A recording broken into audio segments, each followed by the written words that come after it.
Hello friends, स्वागत है आपका अपने यूट्यूब चैनल #क्रिएटिव आरती पोरवाल में। दोस्तों, मैं हूं आरती और आज हम बात करेंगे एक ऐसे स्टेट की जिसने अपनी ऑफिशियल वेबसाइट पर 2 अर्जेंट नोटिसेस निकाली हैं। और दोस्तों, दोनों ही नोटिसेस बहुत ही अच्छी हैं, आपके लिए बहुत बड़ी खुशखबरी है। तो दोस्तों, एक एक करके मैं दोनों न्यूज़ आपको बताऊंगी, लेकिन इसके पहले अगर अभी तक आपने मेरे चैनल को सब्सक्राइब नहीं किया है तो सब्सक्राइब कर लीजिए और इसके आगे जो बेल आइकन का बटन है उसे भी प्रेस कर दीजिए, ताकि सारी लेटेस्ट इन्फॉर्मेशन आपको मिलती रहे। और अगर आपको ये वीडियो अच्छा लगे तो इसको लाइक और शेयर भी करिएगा। तो चलिए दोस्तों, आपको बताते हैं। दोस्तों, आज हम बात करेंगे असम की। असम ने अपनी ऑफिशियल वेबसाइट पर 2 अर्जेंट नोटिसेस निकाली हैं। पहली आप देख सकते हैं, दोनों लेटेस्ट हैं। Offline counselling admission into vacant seats of first year MBBS counseling in the government medical colleges of Assam under Assam state quota।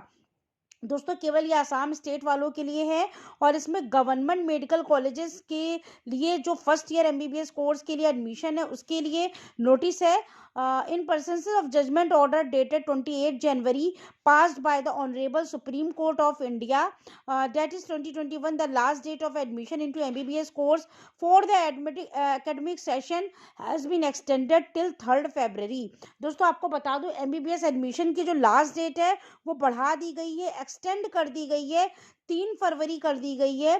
तो therefore this is to inform you to all concerned that as per new schedule and offline counseling and spot admission into the vacant seats of first year MBBS course in the government medical colleges of Assam under Assam state quota for the session 2020 is going to be held on 3rd February।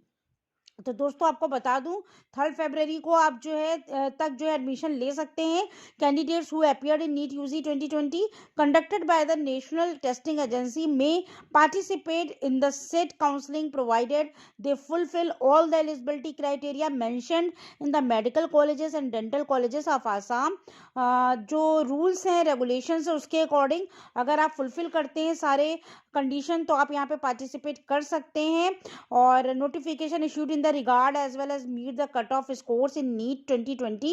Further, it is essential that the name of the candidate with NEET UG 2020 roll number must be present in the list of eligible candidates published by the Directorate easier as Assam State NEET UG merit list for MBBS BDS course। जो आपकी merit list है, अगर आपका उसमें नाम है तो अभी भी एडमिशन का पूरा चांस है आपके पास। The latest vacancy status of MBBS seats along with counseling schedule shall be uploaded on 2nd February in the official website of the directorate.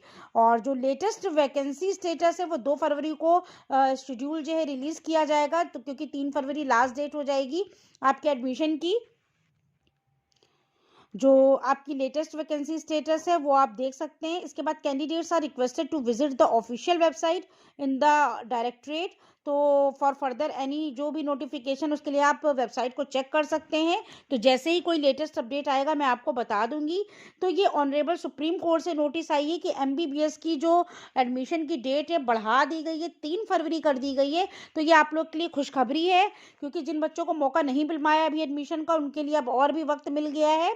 तो जो एलिजिबिलिटी फुलफिल करते हैं उनके लिए नोटिफिकेशन बहुत अच्छी है। नेक्स्ट न्यूज़ है बीडीएस वालों के लिए। Offline counselling for admission into vacant seats first year BDS course in the government dental college of Assam under Assam state quota. ये डेंटल कॉलेजेस के लिए है। तो इसमें सबसे पहले आप देख सकते हैं candidates who are selected through first, second and mop up round of counselling and admitted thereafter are also eligible to attend the set counseling। the latest vacancy position इसमें निकाल दिया गया है।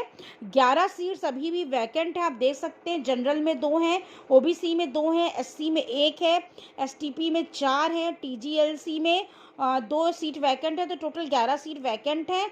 अब following category wise candidate shall appear in the counselling. Assam state rank up to 1038 तक ये general category के हैं, ओबीसी कैटेगरी के 2098 तक रैंक, और एससी कैटेगरी में 2359 तक के बच्चे 2359, फिर एसटीपी में 4151, टीसीएल में 6816। तो इतनी रैंक तक के बच्चों की काउंसलिंग होगी, अपीयर हो सकते हैं काउंसलिंग में। इसके बाद दिया हुआ candidates who are satisfied with their allotted seats and institution during first, second and mop up round need not appear. जो बच्चों को फर्स्ट सेकेंड और मॉपअप राउंड में सीट अलॉट हो चुकी है और वो उससे सेटिस्फाई, उनको दोबारा से काउंसलिंग में अपीयर होने की ज़रूरत नहीं है। और however those candidates already selected during first second and mop-up round of counseling who want to change their institution as per available vacancy in order of merit, any may appear in the set counseling। और जो अपना college change कराना चाहते हैं वो आके यहाँ पर काउंसलिंग करा सकते हैं। इसके बाद all new candidates called up for set counselling must bring the application form. आपको ले जाना, जो भी न्यू कैंडिडेट इसमें काउंसलिंग कराना चाहते हैं, मार्कशीट ले जाना है ओरिजिनल, और शेड्यूल आपका नीट का जो है रिपोर्ट, नीट का score card, admit card, high school का, इंटर का caste certificate, admit card and score card, relevant documents in original, सारे original documents, a set of photo copies of all the set documents signed by the candidates himself herself are to be submitted along with the application form at the time of counseling। इसके बाद आपको बता दूं, the said application form schedule 1 shall be available in our official website। ठीक है, जो आपका schedule 1 के लिए एप्लीकेशन फॉर्म है वो अवेलेबल है ऑफिशियल वेबसाइट पे, उसको आप डाउनलोड कर सकते हैं। और the candidate who had already submitted the complete application form at the time of admission during first second mop up round counseling need not submit the same, however they will have to produce the admission acknowledgement receipt at the time of said counseling। Candidate must appear physically for counseling on the scheduled dates and time following of which no seat shall be allotted in this counseling। तो दोस्तों ये बहुत important notice है दोनों के लिए, MBBS के लिए, बीडीएस के लिए। जो बीडीएस के लिए रैंक वाइज आपको शेड्यूल बताया गया है, तो जो बच्चे नए रजिस्ट्रेशन के थ्रू जाना चाहते हैं या जिनको सीट अलॉट हो चुकी है, अपना कॉलेज चेंज कराना चाहते हैं, वो इस काउंसलिंग में पार्टिसिपेट कर सकते हैं। और जिन्हें फर्स्ट सेकेंड और मॉपअप राउंड में सीट अलॉट हो चुकी है और वो सेटिस्फाई है, उनको ज़रूरत नहीं है दोबारा से काउंसलिंग में अपीयर होने की, तो ये बीडीएस के लिए इंपॉर्टेंट नोटिस निकाला गया है। आपको सारे ओरिजिनल डॉक्यूमेंट्स के साथ, फोटोग्राफ्स के साथ फिजिकली जाके प्रेजेंट होना है इस काउंसलिंग के लिए। और अगर आपको सीट अलॉट हो जाती है तो अच्छी बात है, लेकिन जिन बच्चों को सीट अलॉट हो चुकी है और वो सेटिस्फाई हैं, उनको ज़रूरत नहीं है। टोटल 11 सीट्स जो है बीडीएस के लिए वैकेंट हैं। इसी तरीके से एमबीबीएस स्टूडेंट्स के लिए बहुत अच्छी नोटिस है कि 3 फरवरी एक्सटेंड कर दिया गया है एमबीबीएस में एडमिशन के लिए, तो बच्चों को मौका मिल गया है। यहाँ भी बहुत सारी सीट्स वैकेंट हैं। जो वैकेंसी पोजीशन है वो 2 तारीख को निकाला जाएगा, ताकि 3 को आपकी काउंसलिंग पूरी करा ली जाएगी।